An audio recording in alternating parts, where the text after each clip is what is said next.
guys, welcome back. I am Jason Salyer, and we're on a little bit of an adventure today. It's very wet. It's been raining for about 12 hours. It's sprinkling right now. We've got some makeshift ponchos on the kids, and we're going to challenge them to see if we can get a fire going, and I'm going to give them a little bit of guidance, but I'm going to try to see if they could do it by themselves for the most part.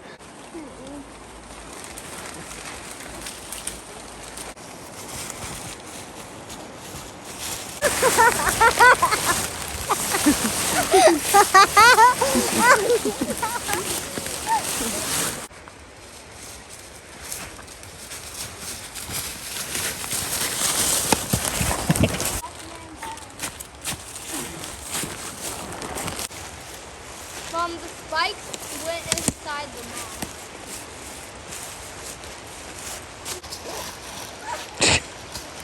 We've got a pretty flat spot here, and I want you guys to start a fire. It's going to be pretty hard today because it's really, really rainy and wet, and it's still kind of drizzly raining a little bit, but I'm going to give you a little bit of a cheat, a little bit of help. I'm going to give you a lighter, and I'm going to give you a little fire plug. That's going to make it much, much easier for you to start the fire, okay? Listen, let me tell you something, because if you don't do what I'm saying, you will not get a fire. You're going to fail, and then you have to start over, because we're not leaving until you get a fire going, okay? Yeah, listen, pay attention. See these tiny twigs, these little ones, these teeny, tiny ones. That is what you need to collect to get your fire started, okay? If you collect big ones like this, that's fine after these are lit on fire, but you've got to get these first. We've got to find a spot on the ground to start our fire. So Sage has already made herself a couch. So what we'll do is we'll move all the the wet stuff off of the ground as much as we can. The ground is still going to be damp, so we've got to make a bed for the fire to sit on. Twigs. Yeah, you're going to take the edge of the knife and you're going to scrape all that wetness off of the outside of the branch. That's it. That's it. So you want to keep it dry, you want to lean it against a tree like that so it's not on the wet leaves. So we're not carving the wood, we're not cutting it like this, we're scraping it. So we're going to hold the edge of the knife at 90 degrees like this, and you're going to hold it still, and you're going to pull the stick. Do you see how the bark comes off? It helps if you don't use the tip of the knife. See how you're trying to scrape it right here on the tip of the knife? Use this part of the knife and hold your hand closer to the blade. Move up, there you go. The knife still on my leg like this, and I pull the stick. See that? See how easy it is? I'm not trying hard, I'm not pushing hard. It takes no muscles, no effort. I'm just gently scraping the stick clean, like that. Okay? I'm not having to, not pushing anything like that, just gently scraping the stick. See it?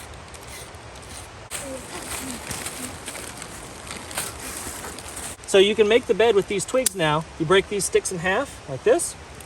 And you can lay some this direction, and then you lay the others this direction, kind of like building a log cabin sort of deal, like that. And what that does is it gets some airspace between the wet ground and your fire. You see that? So now I'm not touching the wet ground. My fire is going to get built on top of that. Does that make sense? Yeah? Mm-hmm. And this is wet, but it's a lot drier than this mud. Understood? All right, so what we might need to do if we did not have a tinder or fire plug like we have, we're going to be using that, so you should definitely always carry something like that. There's no reason not to. They're small, they're waterproof, and they get the job done even in really, really wet environments. But if you didn't have one, what you want to do is get to the inside of this wood. We've scraped off the outer bark, which was wet, but now we need to get to the inside of the bark, and you need to make something called a feather stick. And basically what I do is I use that same method I use for scraping, but now instead of scraping, I'm going to actually cut into the wood. I still hold the blade still, but I'll pull the stick like so. And what that does is it gives me these little feathery sections of wood. And the deeper I go into the branch, the drier the wood's going to be. And this increases the surface area of the wood itself, and it's going to make it much more easy to ignite. And then you can feel it. This right here is dry. I can feel that with my skin, and I know that that's nice and dry, and that's going to light up really, really easily. But with a tinder plug and some really, really small kindling, you can skip this step. And when we're talking about kids, there's really no need for them to waste time doing something like this as long as they're prepared when they enter a wild place like the one we're in right now. All right, Elijah, break that in half.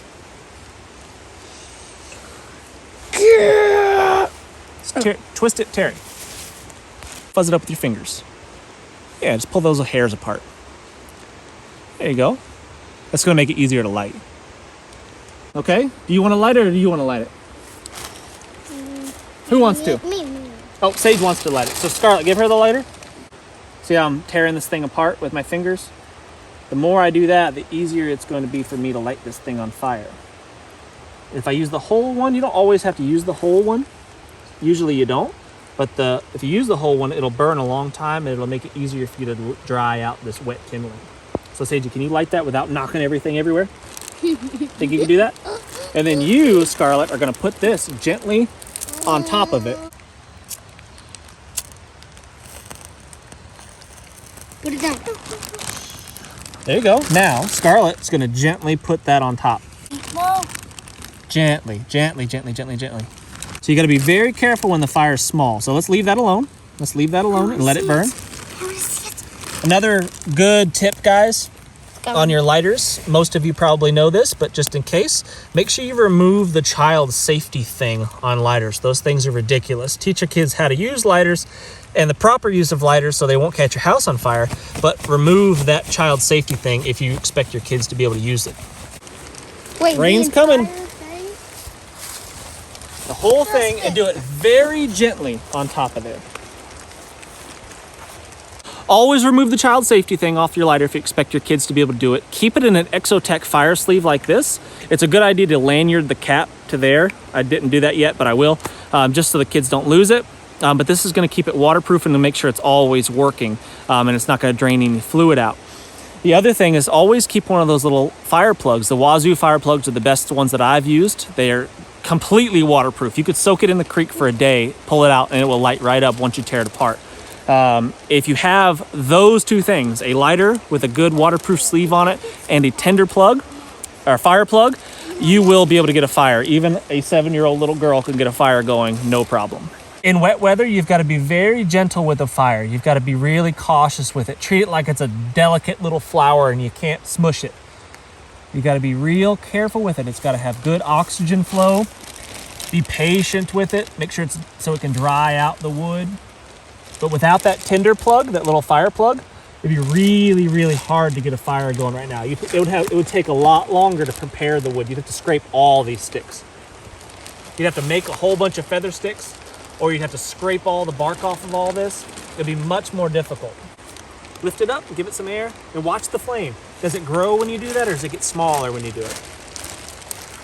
So put your hand on the side of the fire like this. You guys do it. Put your hands on the side of the fire like this. Do it. Put your hands there. Do you feel any heat? No. But do you feel heat right here? Yeah. So that's where we want to put our kindling, is right on top. The smoke is hot. We want to put it right on top because that's where it's going to dry out our kindling. The smoke is... There you go. Gently on top so they start to dry out. Right on top of the smoke. Before you even start your fire, let's say you're going to have this fire and you're going to burn it all night long, right? You needed a fire all night long. How much wood would you collect? Do you remember how much? A lot. How much? Not a lot. How much is a lot? Do you remember? No, that's how much we need to get that's how much kindling we need to start the fire. How much fuel firewood, big stuff. I know. How much do we need? That, like that. You need this much? That'll burn all night long? No, that one. No, big stuff like arm size, you need a pile at least as big as you are. I would say bigger, like the size of all of you together. That's how much firewood you need to make it last all night long. Yeah, that's a lot. And it would take you a while to gather it, but you'd want to have all that set up and ready to go before you light the fire. Because otherwise you're running around, scrambling, and this is about to go out, and you have to hurry and run through the woods to get that stuff collected when you shouldn't have to do that. You need to have it all gathered beforehand. You see how much firewood I just brought back? Yeah. This is one trip. You guys, every time you make a trip, you're coming back with like a twig. That's safe. Go out, grab all the branches, bring them back, and then once you're back to the fire, then start breaking them apart. So you don't have to make 15 trips through the woods. This is what you guys are doing. Right? This is what I want you to do.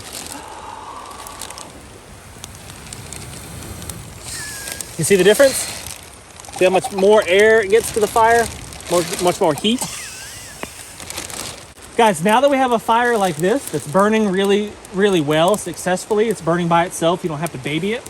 You have to watch it so closely. You don't have to blow on it.